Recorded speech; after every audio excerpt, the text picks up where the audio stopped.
Olá, bom dia amigos e amigas do canal Dica de hoje. Vamos continuar aí a nossa minissérie sobre indicadores. Hoje vamos para o vídeo número 5, vamos falar sobre alguns indicadores de endividamento. Vamos falar sobre os dois que eu considero mais importantes: dívida bruta sobre patrimônio líquido, dívida líquida sobre EBITDA. Vamos falar também sobre algumas regras de covenants. E também vamos mostrar aí qual a importância da dívida para a empresa. As pessoas normalmente pensam nela como uma coisa ruim, mas para empresas que conseguem captar uma taxa muito baixa, ela pode ser sim muito interessante e uma forma de potencializar os ganhos do acionista. Então, fiquem com a gente, curtam o vídeo, se inscrevam no canal, compartilhem com os amigos e a gente já começa depois da vinheta.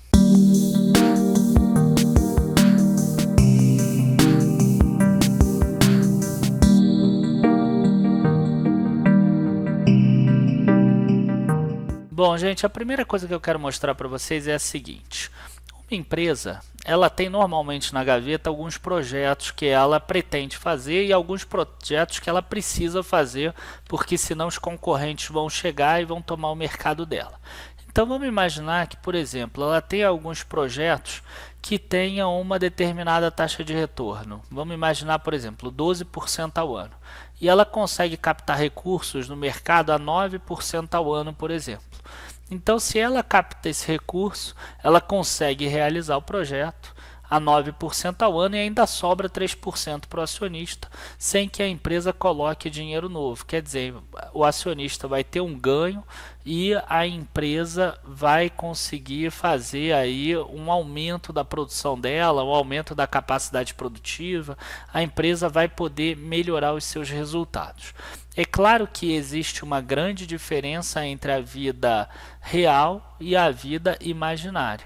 Esse 12% de retorno existe dentro do projeto da empresa, mas muitas coisas podem dar errado, desde um simples atraso, por exemplo, em um determinado investimento, até, por exemplo, uma mudança do preço de uma commodity, uma queda da demanda por um determinado produto, ou ainda algum problema maior que a empresa não tenha visto e que mostre que o investimento vai precisar ser muito maior. É claro que nenhum gestor, nenhum diretor vai fazer um investimento pensando em dar errado. Todos eles pensam que o investimento vai dar certo, mas pode acontecer de dar errado. Por isso, a gente precisa analisar o índice de endividamento da empresa. Uma empresa que tem um endividamento baixo e que erra, tudo bem. O resto da operação dela vai conseguir segurar exatamente esse erro dela. Agora, uma empresa que está altamente alavancada, que está próxima a ter problemas, ela talvez não consiga suportar um erro. Então, o management, o CEO, eles trabalham muito mais pressionados, eles trabalham com aquela obrigação de acertar.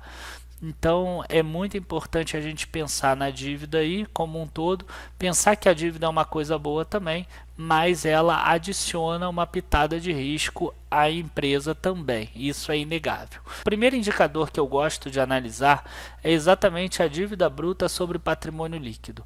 É um indicador que é muito mais usado pelo próprio acionista, porque o patrimônio líquido a gente já viu que é aquele dinheiro que sobra entre os ativos e os passivos, e a dívida bruta é o total de endividamento que a empresa tem. Então, nada mais é do que quanto a empresa tem de capital de terceiros contra o que a empresa tem de capital próprio. Se a gente pega um número aqui menor do que 100%, né, menor do que 1, a gente sabe que a empresa se capitaliza muito mais com recursos próprios do que com recursos de terceiros. Já se acontece o contrário, se a empresa tem um número aí 2, 3 vezes o patrimônio líquido, quer dizer que a capitalização dela é muito maior feita por capital de terceiros do que patrimônio líquido. Então, o que eu considero aqui bom seria uma dívida bruta sobre patrimônio líquido com o número 1, que é o que a gente chama de 100%, e a dívida bruta, para quem não entendeu, como está aparecendo aqui na tela, é o total de endividamento da companhia, somando a parte do circulante, que é o curto prazo, e o não circulante. Outro indicador importante também da gente ver é exatamente a dívida líquida sobre o EBITDA. E a dívida líquida é a dívida bruta que a gente viu lá atrás, total de empréstimos, financiamentos, debêntures, de curto prazo, de longo prazo, menos as disponibilidades. É aquele dinheiro que a empresa tem em caixa e aquele dinheiro que a empresa tem em aplicações financeiras que ela pode sacar a aplicação para pagar a dívida agora. Então seria tudo que ela tem que ela pode transformar em dinheiro imediatamente. Isso é a dívida líquida, é a dívida bruta menos essa disponibilidade. E aqui eu tenho uma foto da ASTET, que é uma empresa que está com uma ideia muito boa, uma estratégia muito interessante de mudar a geração dela de energia, 50% do EBITDA dela, a partir de 2020 passar a não depender mais das hidrelétricas, de recursos hídricos. A ideia é interessante, só que depende de muitos investimentos. Como a gente consegue ver aqui, o endividamento líquido da empresa, que é a dívida líquida sobre EBITDA, que é exatamente o que a gente tem aqui, ó, subiu de 0,8 para 2,4. A dívida líquida da empresa subiu de 700 milhões para 2,2 bilhões. Como esses projetos são para 2020, é claro que alguns ficam prontos antes e tudo. Se a empresa continuar crescendo nesse patamar aqui, ela chega num valor muito alto. E qual o problema de ter um valor aí acima de 3 nessa dívida líquida sobre EBITDA? Normalmente você tem regras de covenants, que são as obrigações que a empresa tem. Quando você, por exemplo, pega um empréstimo para a tua casa, para comprar casa ou para comprar o carro, você assina um contrato lá que você se obriga a pagar a tua parcela com determinados juros e tudo. Se você atrasar essa parcela, você tem que pagar multa de tanto. Se você atrasar por X dias, o banco pode retomar o teu imóvel, pode retomar o teu carro, enfim.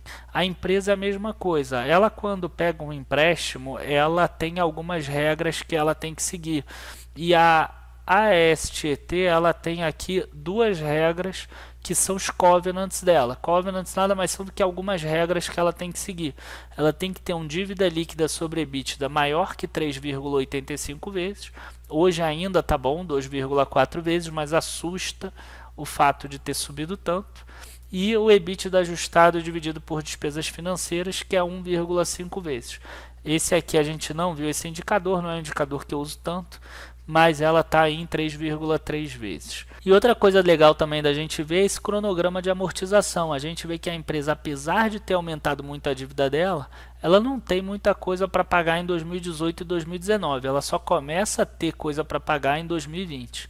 Então qualquer atraso de obra aqui pode ser fatal para ela, porque ela começa a pagar muito em 2020. Quer dizer, a partir de 2020 tem que estar tudo pronto, porque senão realmente ela vai ter problema. Tá? A gente vê inclusive que teve um aumento aqui da dívida líquida sobre EBITDA, mas teve um aumento aqui também do prazo médio da empresa. Então, como vocês podem ver, endividamento é muito mais do que apenas dois indicadores aqui que a gente está falando. Também tem a ver com o prazo médio da dívida, tem a ver com a taxa que a empresa está conseguindo se financiar, e se tiver um aumento da taxa Selic, essa taxa tende a aumentar. A gente inclusive vê aqui que no primeiro trimestre de 2017 que a Selic era maior, a empresa se financiava a 12%, e no primeiro trimestre de 2018 já está se financiando a 9,5%. E outra coisa também é o perfil da dívida, né? Quanto é de dívida de moeda estrangeira, quanto é de dívida de moeda nacional, ou quanto é de curto prazo, quanto é de longo prazo. Algumas dessas informações nem estão aqui na foto. Enfim, pessoal, espero que vocês tenham gostado desse vídeo sobre endividamento.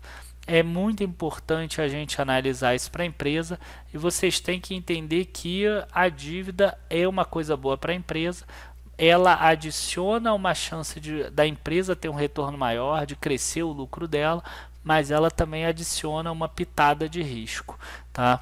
Então, enfim, espero que vocês tenham gostado do vídeo de hoje.